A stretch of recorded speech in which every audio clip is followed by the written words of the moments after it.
Well, it's been a while since I've done any logging tree trimming videos, but we tried to do one the other day, but unfortunately it took like 6 hours to finally get the tree down. So that would be this tree right here.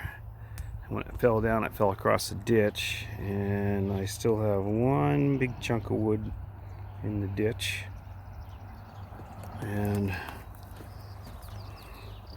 there's another section there I'm gonna have to work on here.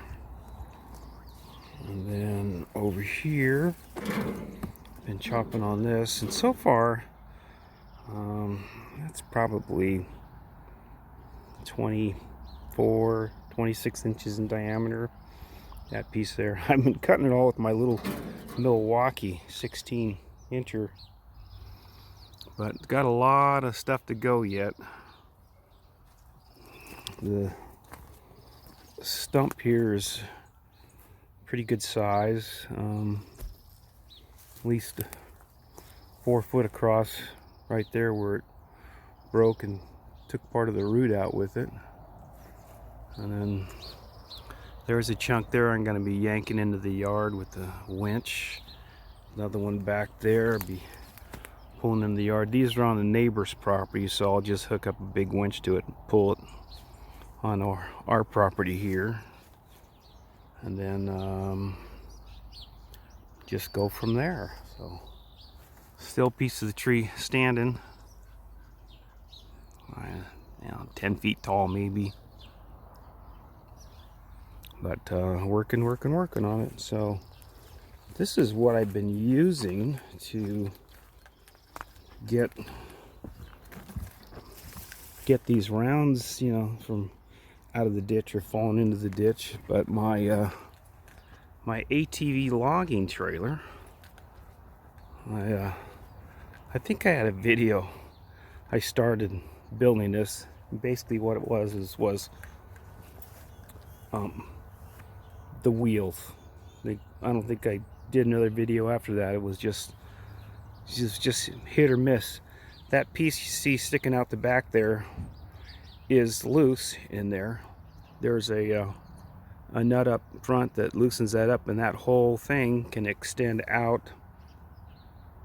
And then the back section where you see two of the uprights there, riggers or outriggers or whatever we call them, that section there slides out about 4 feet. So I think you can put about a 22-foot log on there if you don't mind hanging off the back little ways.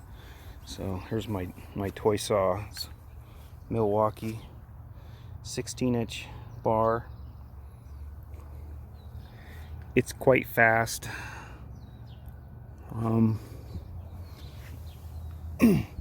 Comparison.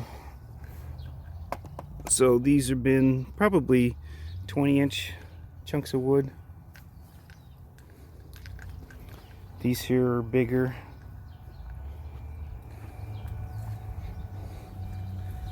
Pulled with my Grizzly. It's about the only thing that's got enough power to pull this thing, because it is heavy.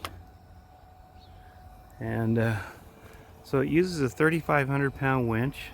It's got a little remote that goes with it. Looks like this little thing right here. And if I hold the button down,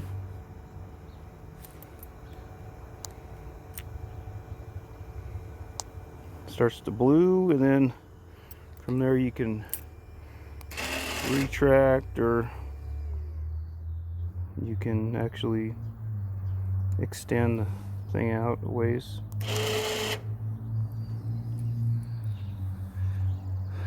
So these are all over the internet, these logging trailers built for ATVs. They are what the ones I saw. They were so wimpy that the cranes would basically flex.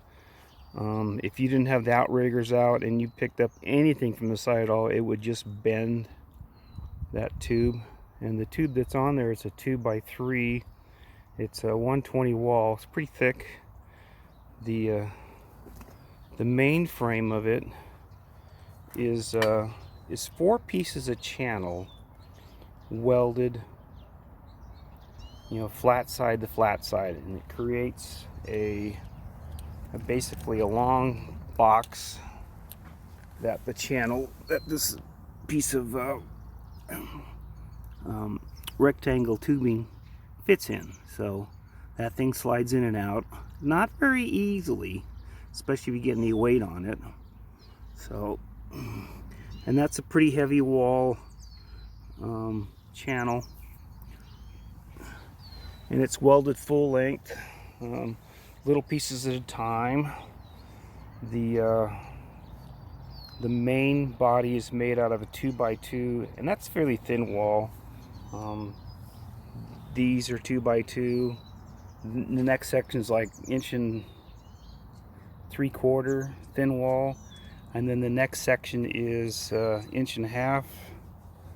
And these, well, that one doesn't slide in and out, but this one here slides in and out. Or I can take the whole thing out.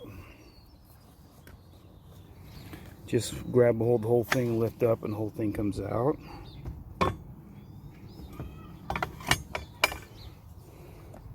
And I can take those, and there's basically 3 of them that are on the actual trailer part itself, and then the front one is part of the crane area, and then the rear one, well, that one slides back, almost 4 feet further back.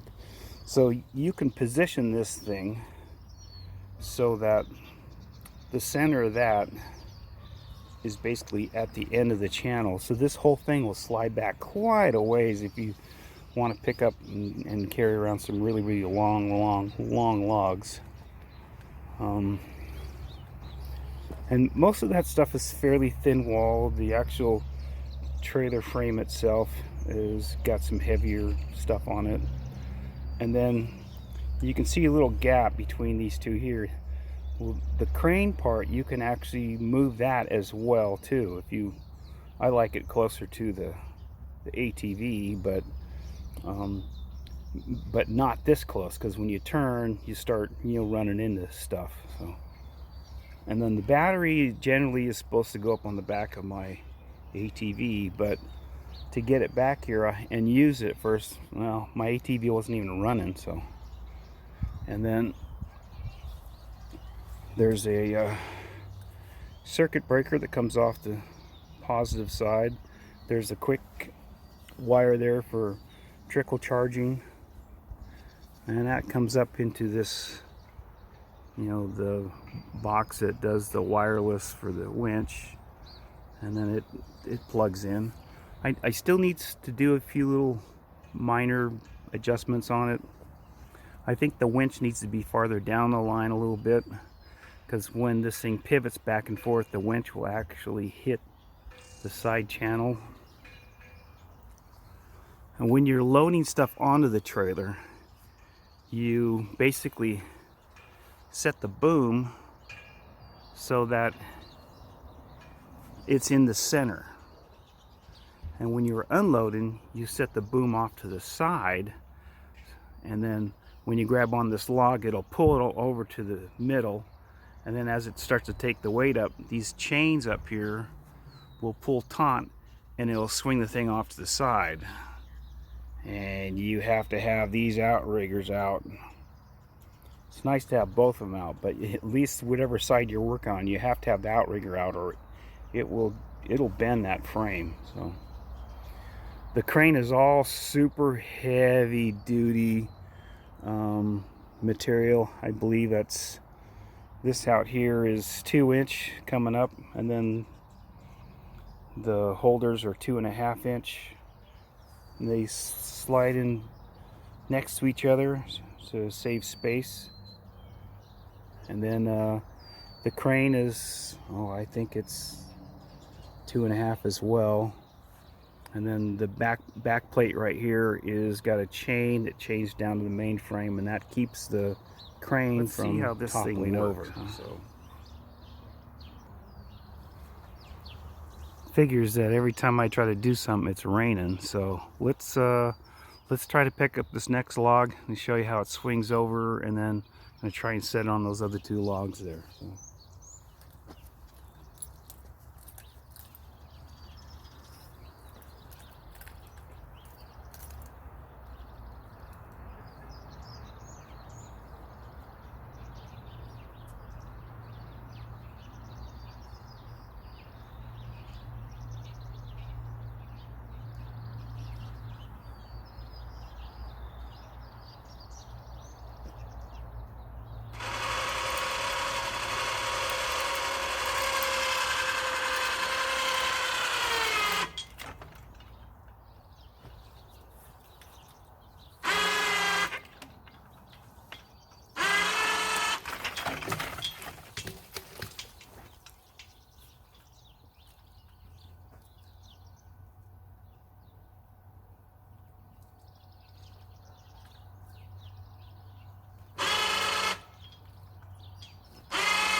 Helps to not set it on the deal.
And now that one's ready to go.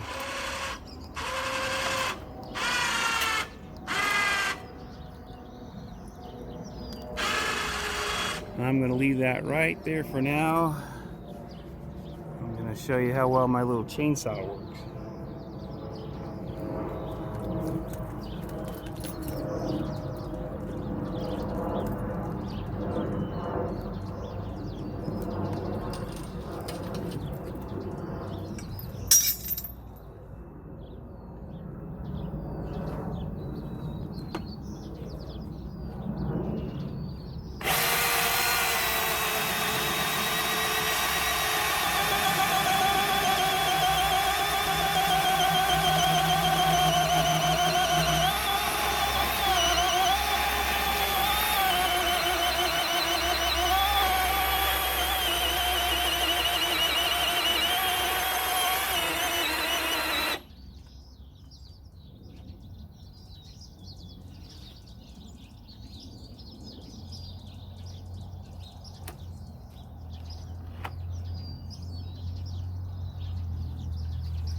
This did 10 or 15 cuts with it, and all of a sudden, now the battery's dead.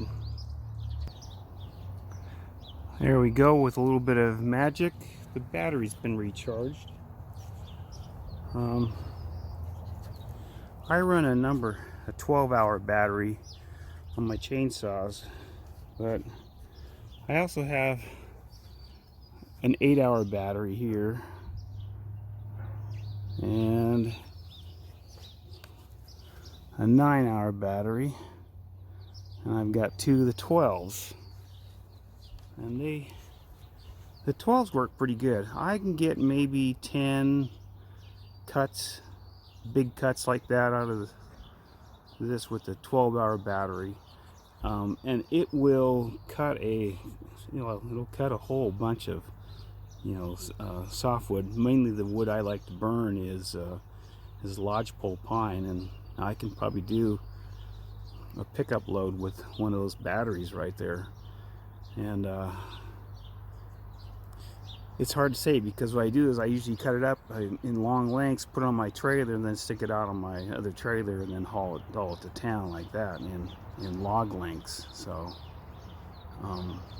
and then if I got a whole bunch of stuff to do, I generally just get out my gas saw and do that. But for doing lemon stuff and small things around your yard, that saw is really hard to beat. The batteries are expensive. So those 12-hour batteries, when they came out, they were about $300 a piece. So and the saw costs less than the battery. So anyway, let's see if I can finish this cut here.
Anyway, the saw works pretty good. It's really, I got them to go on our snowcat, and Milwaukee makes a really nice pole saw that goes with it.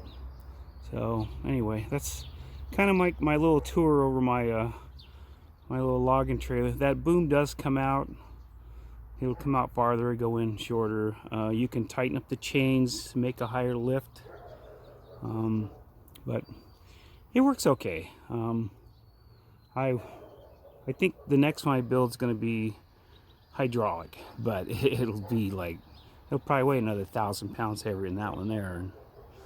And I don't like using little teeny tin metal. I like using heavier stuff, so that I'm not worried about the thing snapping while I'm picking up something heavy. So anyway, it's just a short lure tour. So guys, hope you're virus free and staying safe out there. Thanks for watching.